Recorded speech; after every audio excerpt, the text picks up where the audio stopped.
yang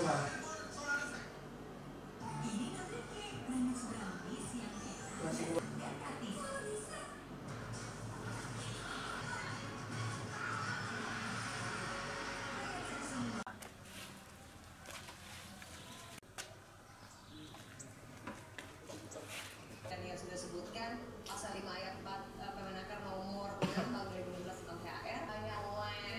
Kapan kita pakai THR nih?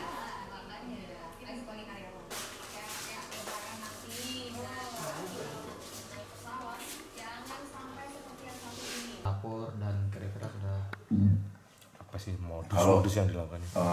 Laporan sampai saat ini kami masih kompulir. Itu mungkin ada belasan orang ya, tapi belum semua karena kemarin masih ada yang mau menyiapkan bukti-buktinya, ada datanya, karena kami minta kalau mau buat laporan harus didukung dengan bukti ya atau dokumen-dokumen pendukung. Jadi nanti memang bisa dipertanggungjawabkan laporannya seperti itu. Untuk sementara sih memang LP-nya sudah terbit itu LP nomor 39 sementara. Kemudian yang terlapor atas nama Yuli, ya kan. Nah, dari sistem arisan yang ada tuh ada 5.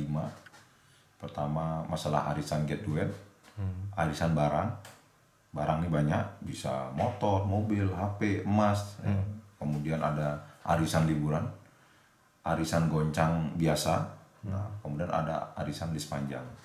Nah, untuk arisan get duet, nah itu ada syaratnya. Dia kalau mau ikut arisan get duet, dia harus ikut dulu arisan list panjang. Gitu. Kalau dia sudah ikut arisan list panjang, dari sana nanti uangnya baru bisa nanti diperbolehkan ikut arisan get duet. Kalau get duet, saya jelaskan itu get duet itu sebenarnya seperti sistem rentenir sebetulnya. Hanya admin pada saat itu Yuli itu dijadikan menjadi orang yang seakan-akan memiliki dana, tetapi sebetulnya dia menggunakan dana orang-orang yang mengikuti arisan tersebut. Jadi untuk get duet itu melibatkan 3 orang sebetulnya kalau sementara gambaran kami. Pertama admin itu sebagai orang yang merekrut peserta arisan. Kemudian dipersiapkan ada namanya orang pertama dan orang kedua setelah admin orang satu, orang kedua.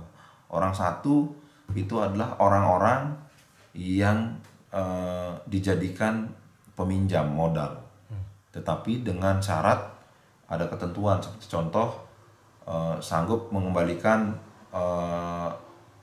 paling kecil ya minimal itu 3 juta. Contoh, apabila orang kedua ikut arisan 2 juta, ya kan, ikut dia arisan get duet 2 juta, maka minimal dia dapatnya 3 juta, keuntungan 1 juta. Berarti orang pertama wajib mengembalikan dengan tanggal yang sudah ditentukan sebanyak 3 juta. Gitu. Dan setiap ikut arisan itu peserta arisan ini harus membayar namanya uang administrasi. Untuk besarannya itu tergantung dari jenis dan jumlah besaran arisan yang diikuti. Contoh kalau dia ikut 2 juta berarti dia ikut arisan get duet 2 juta berarti dia harus bayar 100. Kelipatan 25.000 nanti ke depannya dia 25.000. Dia ikut yang 4 juta kenanya 125.000. Ikut yang 6 juta kena 150. Seterusnya begitu. Kalau dari yang terlapor sejauh ini mereka rata-rata kerugiannya bisa sampai berapa persen? Nah, kalau kerugian ini semuanya orangnya bisa berapa? Tidak sama semua, bervariasi. Ada yang kerugiannya 12 juta, ada yang sampai 70 juta gitu. Kalau sejauh ini yang paling banyak? Ya, kalau sementara ini yang saya lihat yang puluhan juta paling banyak. Puluhan juta satu Jadi, orang. kemungkinan apakah akan terus bertambah nggak jumlah pelapor? Kemungkinan akan bertambah terus ini. Karena untuk total pengikut Facebooknya mungkin ada sekitar 300-an. Kami nggak tahu apakah itu member benar-benar ikut arisan atau hanya teman di Facebook. Kami belum tahu, itu kami nanti perdalam. Kemudian mungkin ada ketakutan juga, ada yang nggak mau lapor karena takut nanti kalau lapor uangnya tidak kembali. Berarti sistem ada kertas nggak nih? Ya, muka aku lah lihat kan, Pak? ya